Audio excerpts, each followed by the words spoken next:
चले अस्सलाम वालेकुम। और राइट एंगल ट्रायंगल को बताने के बाद अब हम ज़रा अपने टॉपिक पर आते हैं। Resolution of vector by rectangular coordinate system. Resolution का मतलब होता है रिजोल्व करना, ब्रेक करना, तोड़ना वेक्टर को रेक्टेंगुलर कोऑर्डिनेट सिस्टम के जरिए। ठीक है, यहाँ पर जो है आपके पास राइट एंगल ट्रायंगल्स का बहुत यूज होगा। तो आप जरा इसको अच्छे से पुरानी जो है वो रिकॉर्डिंग अच्छे से देख लीजिएगा। ठीक है, तो अब देखिए आपके पास ये एक्स वाई दो कोऑर्डिनेट हैं और वेक्टर ए हमने ड्रॉ किया हुआ है पहले से ही। और एक साथ हमने एक थीटा बनाया हुआ है इस वेक्टर ने। अब अगर मैं यहाँ से जो इसकी हेड है यहाँ से एक परपेंडिकुलर गिराऊं बेटा, तो आपके पास इसका एक वेक्टर यहाँ बन जाएगा। मैं जरा सा कलर डार्क कर लूँ तो ये, और यहाँ से अगर मैं परपेंडिकुलर बेटा गिराता हूँ, ठीक है, तो एक वेक्टर यहाँ, ये बेसिकली ए वाई है और ये वेक्टर बेसिकली ए एक्स है। ठीक है, सो ये दो वेक्टर हैं। हम अपने आसानी के लिए क्या करते हैं, जो वेक्टर ए वाई है ना, इसी के पैरेलल फ्री वेक्टर के लिए की वजह से इसको हम यहाँ ड्रॉ कर सकते हैं, इसमें कोई प्रॉब्लम नहीं है। ठीक है, इस तरीके से। तो इस वेक्टर ए को इसके कोऑर्डिनेट में हमने ब्रेक करना, बेसिकली यही हमारे पास हमारा आज का वो है कि हमने इसको वेक्टर ए को इसके रेक्टेंगुलर कोऑर्डिनेट्स में, जो इसकी एक्स और ए वाई है, इसमें ब्रेक करना है। ठीक है, सो ये वेक्टर ए को मैंने ए एक्स और ए वाई में ब्रेक कर दिया। कैसे? वेक्टर ए की हेड से मैंने परपेंडिकुलर गिराओ तो यहाँ पर ए एक्स ड्रॉ कर दिया और ए वाई ड्रॉ कर दिया। तो अब अगर आप गौर से देखें यहाँ पर, अगर मैं खाली लेंथ लूँ तो ये लेंथ ए की लेंथ है, तो और ये एक्स की और ये वाई की।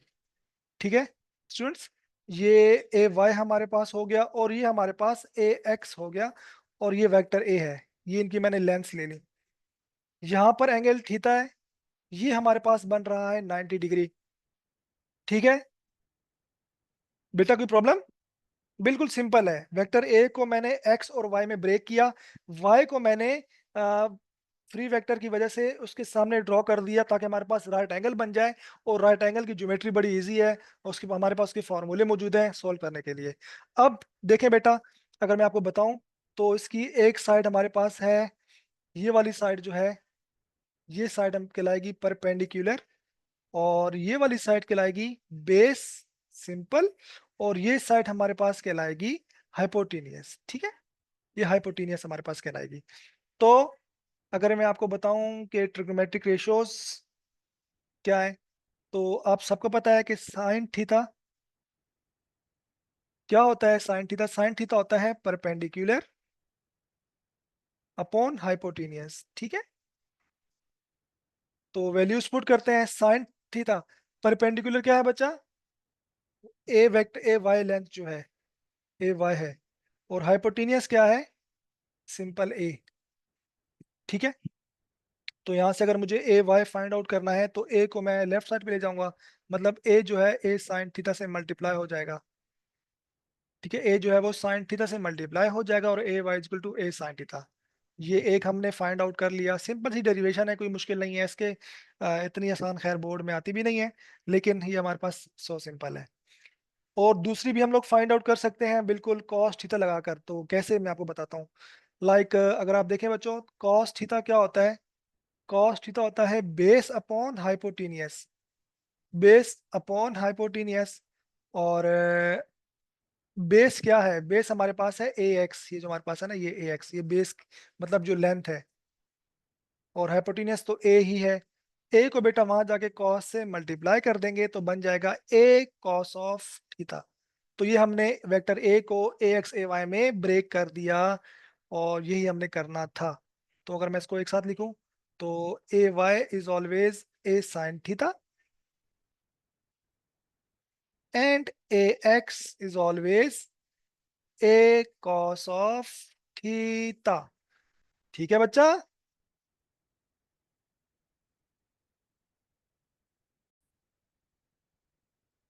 ठीक है, तो ये मैंने आपको रिजोल्व कर दिया वेक्टर को उसके कोऑर्डिनेट रेक्टेंगुलर कोऑर्डिनेट सिस्टम में। ए को हमने ए एक्स और ए वाई में ब्रेक कर दिया। अब अगर हमारे पास ए एक्स और ए वाई गिवन हो तो हम इसको कंपोज भी कर सकते हैं, जो कहलाता है composition of vector by rectangular coordinate system. ठीक है, ये कहलाता है composition of vector by rectangular coordinate system. इसमें क्या है बेटा, इसमें सेम है। अगर आपको जैसे वेक्टर ए है, ये एक्स एक्सिस है और ये वाई एक्सिस है। वेक्टर ए है और वेक्टर ए आपको गिवन है, और वेक्टर ए में जो है हमारे पास, अगर मैं यहाँ से परपेंडिकुलर गिराता हूँ तो मेरे पास ये साइड कहलाएगी ए एक्स, ये पूरा वेक्टर है। और अगर मैं यहाँ पर गिराता हूँ तो ये साइड कहलाएगी ए वाई। तो फ्री वेक्टर की डेफिनेशन यूज करते हैं कि इसी को हम इसके यहाँ पर भी ड्रॉ कर सकते हैं, बस आपने मैग्नीट्यूड से चेंज नहीं करना और डायरेक्शन चेंज नहीं करनी। तो ए वाई आप यहाँ भी ड्रॉ कर सकते हैं। तो ये एक वेक्टर है। तो अगर देखा जाए तो बेटा ये राइट एंगल ट्राइंगल बन रही है ऐसे कुछ, ए, ए एक्स और A Y. This is A Y, this is A X and this is A. ये यहाँ पर थीटा बन रहा है, तो दोबारा से राइट एंगल ट्राइंगल बन गई। तो अब हमें कंपोज करना है, हमें वेक्टर ए निकालना है। अगर हमें ए एक्स और ए वाई गिवन हो तो सिंपल है, राइट एंगल ट्राइंगल पे लगता है पाइथागोरस थ्योरम। ठीक है, फिर से बता दूं, थीटा के सामने वाली साइड कहलाती है परपेंडिकुलर, और ये वाली साइड कहलाती है बेस जहां पर दोनों एंगल मौजूद हो, और ये साइड कहलाती है हाइपोटेनियस। ठीक है, हाइपोटेनियस या हाइपोटेनियस जो भी वर्ड आप यूज कर लें। तो बाय पाइथागोरस थ्योरम, बेसिकली ये फीसागोरस थे बेचारे और इसको पाइथागोरस बना दिया है, लेकिन चले, बाय पाइथागोरस थ्योरम। तो पाइथागोरस कहते थे कि हाइपोटेनियस का स्क्वायर जो होगा ना, अगर ये जो भी लेंथ है इसका स्क्वायर लो तो वो बराबर होगी परपेंडिकुलर के स्क्वायर के, प्लस जो बेस लेंथ होगी उसके स्क्वायर के, जो भी लेंथ हो, 2 4 6 कुछ भी हो, ये आपको लेंथ की बन होती है। सो अगर हम यहाँ पर वैल्यूज पुट करें स्टूडेंट्स, हाइपोटेनियस बेसिकली क्या है, ए, तो ये ए स्क्वायर बन जाएगा। परपेंडिकुलर क्या है, ए वाई, सो ये ए वाई स्क्वायर बन जाएगा। बेस क्या है, बेस है ए एक्स, सो ये ए एक्स स्क्वायर बन जाएगा। अब आपको पता है स्क्वायर खत्म करने के लिए रूट लेते हैं, तो taking root on both side, by taking root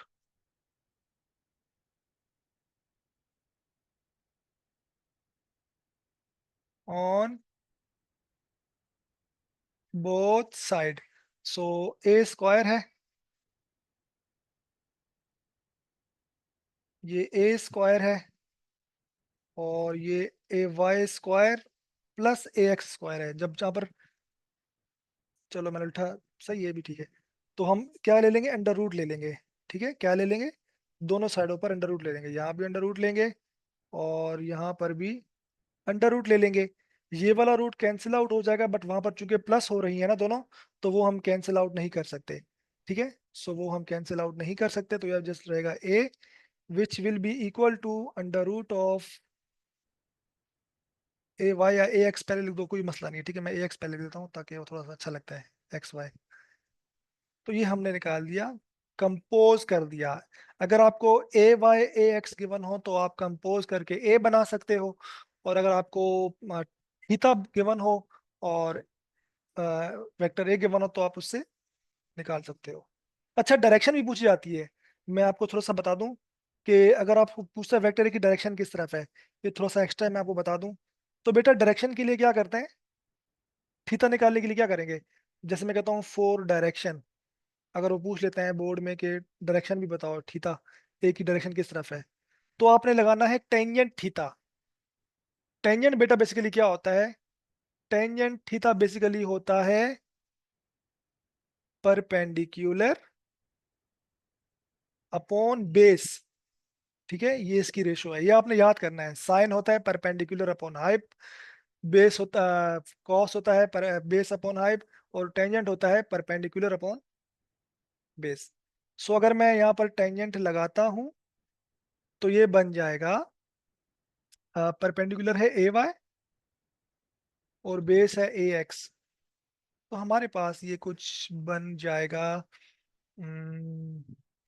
theta ना, तो टेंजेंट उस तरफ ले जाते हैं, जो कि कहना गलत है। बेसिकली आप टेंजेंट इनवर्स लेते हो दोनों साइड पे, और टेंजेंट इनवर्स से कट जाता है। तो बहरहाल आप बचपन से पढ़ते आ रहे हो, तो टेंजेंट वहां जाके इनवर्स हो जाएगा। तो टेंजेंट इनवर्स इंटू ए वाई अपॉन ए एक्स। अगर आपको ए वाई ए एक्स गिवन हो, तो आप डिवाइड करके टेंजेंट इनवर्स लो, आपके पास एंगल आ जाएगा। ठीक है, सो आप डायरेक्शन भी निकाल सकते हो।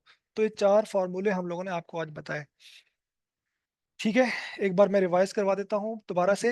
Resolution of vectors bye rectangular coordinate system. Vector को रिजोल्व करना, तोड़ना उसके रेक्टेंगुलर कोऑर्डिनेट्स में। रेक्टेंगुलर कोऑर्डिनेट्स में एक्स एंड वाई में। जी भी हो सकता है, बट वो बड़ी क्लासों का है, छोटी क्लास में नहीं है। तो आपने क्या किया, वेक्टर ए को एक्स और वाई में ब्रेक किया। मैंने आपको बता दिया है। मैं यहाँ पर पेन यूज कर लेता हूँ, गंदा करना पड़ेगा मुझे थोड़ा सा। मुझे ग्रीन ये यूज करता हूँ। ठीक है, तो मैंने इसको ए वाई में और ए एक्स में ड्रॉप ब्रेक किया। बेसिकली ए वाई ये था, इसको मैंने फ्री वेक्टर की डेफिनेशन यूज करते मैंने यहाँ बना दिया। उसके बाद ये आपके पास एक राइट एंगल ट्राइंगल बन गई। उसमें परपेंडिकुलर बेस हाइपोटेन्यूस मैंने आपको बता दिया। और जब साइन थीटा को लिया, तो मेरे पास ये आंसर आया। और कॉस थीटा को लेके हमारे पास ये आंसर आया। ठीक है, तो ये हमने बेसिकली आपके पास ये है ए वाई ए एक्स की वैल्यू। और अगर ए वाई ए एक्स गिवन हो, तो आप कंपोज कर सकते हो, आप बना सकते हो। कैसे? वही राइट एंगल ट्राइंगल, ये साइड ए है, ये ए वाई है, ये ए एक्स है, सब कुछ सेम है। बस आपने क्या लगा दिया, पाइथागोरस थ्योरम लगा दिया, जो कि होता है hypotenuse square plus is equal to perpendicular square plus base square. और हाइपोटेन्यूस से बेसिकली है ए स्क्वायर। ये ए वाई ए एक्स अलग अलग स्क्वायर ले लिया। उसके बाद बच्चों वाली मैथ है, आपने दोनों साइड पे अंडर रूट लिया। ए का स्क्वायर रूट से कैंसिल आउट हो गया, आपके पास ये बन गया। ठीक है, और आपसे डायरेक्शन भी पूछी जा सकती है न्यूमेरिकल में या वैसे भी। तो आप सिंपली आपने इसी ट्राइंगल में क्या लगा दिया, टेंजेंट थीटा। तो टेंजेंट याद रखिएगा हमेशा क्या होता है, टेंजेंट होता है परपेंडिकुलर अपॉन बेस, ये आपने याद रखना है। तो लगाया सिंपली हमने।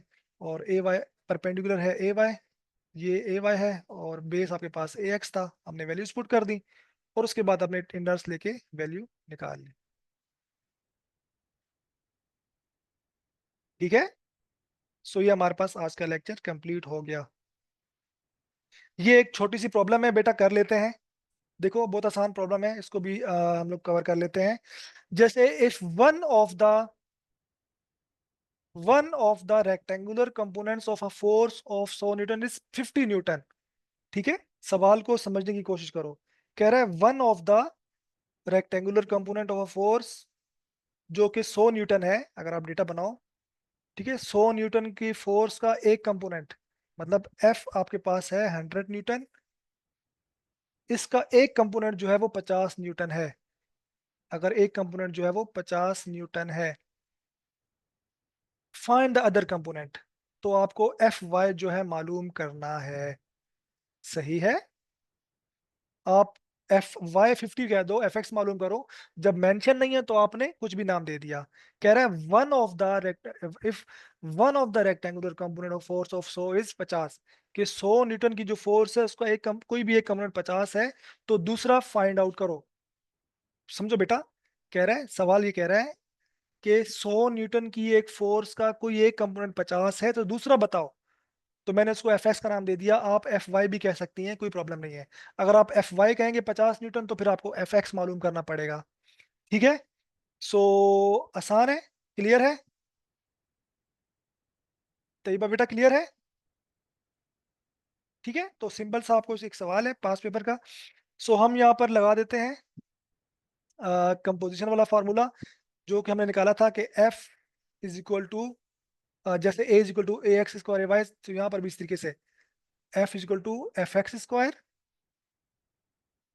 Plus F Y square. ठीक है, ठीक है, तो अब यहाँ पर रूट है, तो हमें रूट खत्म, हमें बेसिकली एफ वाई मालूम करना है ना, एफ तो नहीं मालूम करना। अगर एफ मालूम करना होता तो हम डायरेक्ट वैल्यूज पुट कर देते। तो अब taking under root on both side, हम बोलेंगे taking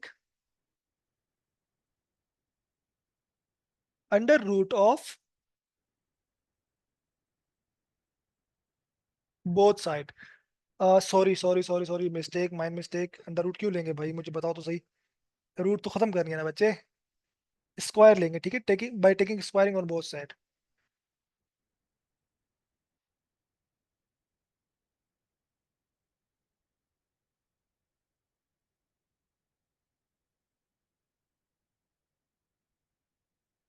by taking square on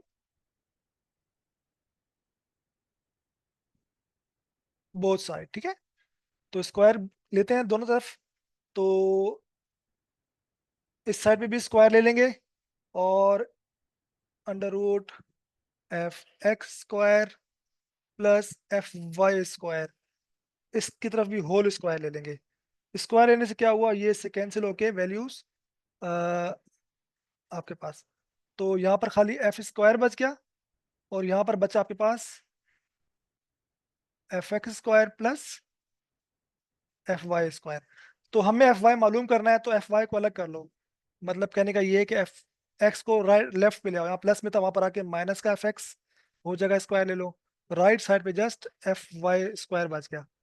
अब क्या करो, अब अंडर रूट ले लो दोनों तरफ, क्योंकि आपको अ, खत्म करना है। तो जब अंडर रूट लेंगे दोनों तरफ, तो इस तरफ भी रूट ले लो, वो सेंटेंस आपने लाजमी लिखना है, और यहाँ भी रूट ले लो, तो ये कैंसिल आउट हो जाएगा। अब जो आपके पास बनेगा फार्मूला एफ वाई का, मैं इसको यहाँ लेफ्ट पे लिख रहा हूँ, तो खाली क्या बन जाएगा, F square minus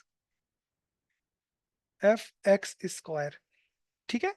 now put the values put कर दो बच्चा, सिंपली बेसिक बच्चों वाली मैथ है ये, इसमें कुछ मुश्किल नहीं है। तो हो जाएगा 100 का स्क्वायर माइनस एफ एक्स से 50, तो ये आ जाएगा 50 का स्क्वायर, ठीक है। नहीं नहीं बेटा, माइनस तो जब चीजें ऐड हो रही हो फिर आप नहीं करते माइनस, ठीक है, कैंसिल आउट नहीं करते। तो इसको आप सोल्व कीजिएगा, और मैं आपके ऊपर छोड़ रहा हूँ, जो भी एफ वाई आपके पास आए दोनों का स्क्वायर लो, उनको माइनस करो, रूट ले लो, और बॉक्स में आंसर लिख के मुझे आपने कमेंट में बता दो, अगर आप यूट्यूब पर देख रहे हो तो। और वैसे बेटा आप मुझे इसका आंसर सेंड कर दो, इसका आंसर आपके पास आना चाहिए कितना, 86.6। इट शुड बी 86.6, ये आपका आंसर आना चाहिए, ठीक है। तो इस तरीके से है। मैं एक बार फिर रिवाइज करवा देता हूँ कि आपको गिवन है, आपको देखिए आपको 100 न्यूटन फोर्स का एक कंपोनेंट 50 न्यूटन गिवन है, और आपको दूसरा पूछा हुआ है। आप इसको एफ वाई भी बोल सकते हो, और फिर आपको एफ एक्स निकालना पड़ेगा, कोई फर्क नहीं पड़ता। तो हमने ये फॉर्मूला यूज किया, लेकिन हमें इसमें से मालूम करना है एफ वाई, ठीक है। तो मैंने क्या किया, दोनों साइडों पे स्क्वायरिंग की, तो ये एफ स्क्वायर बन गया, राइट साइड पे रूट खत्म हो गया, तो आपके पास कुछ ये चीज बन गई थी, ठीक है। उसके बाद मुझे एफ एफ एफ वाई मालूम करना है, तो मैं एक्स वाले को मैं लेफ्ट पे ले गया हूँ, तो ये इससे माइनस हो गया, ठीक है। और फिर मैंने रूट ले ली, तो ये आपके पास एफ वाई सिंपली ये बन गया था, ठीक है। ये बेसिक मैथ है, अगर प्रॉब्लम है तो आप मुझसे दोबारा पूछ सकते हैं ये, ठीक है। उसके बाद वैल्यूज पुट करनी है, आपने इसको सॉल्व करना है, और 86.6 न्यूटन इसका आंसर निकाल के मुझे बताना है आ रहा है या नहीं आ रहा है, बस, ठीक है। Is that okay? यहाँ से यहाँ तक थोड़ी सी सिंपल मैथ, अगर आपको प्रॉब्लम हो तो मुझे बता दीजिएगा, बिकॉज इंटरमीडिएट लेवल है, बट मैट्रिक का थोड़ा सा वो डाउन होता है क्राइटेरिया, तो इश्यू होता है। ठीक हो गया, चलें, गुड हो गया, ठीक है बच्चा। Thank you so much video वालों को, अल्लाह हाफिज़।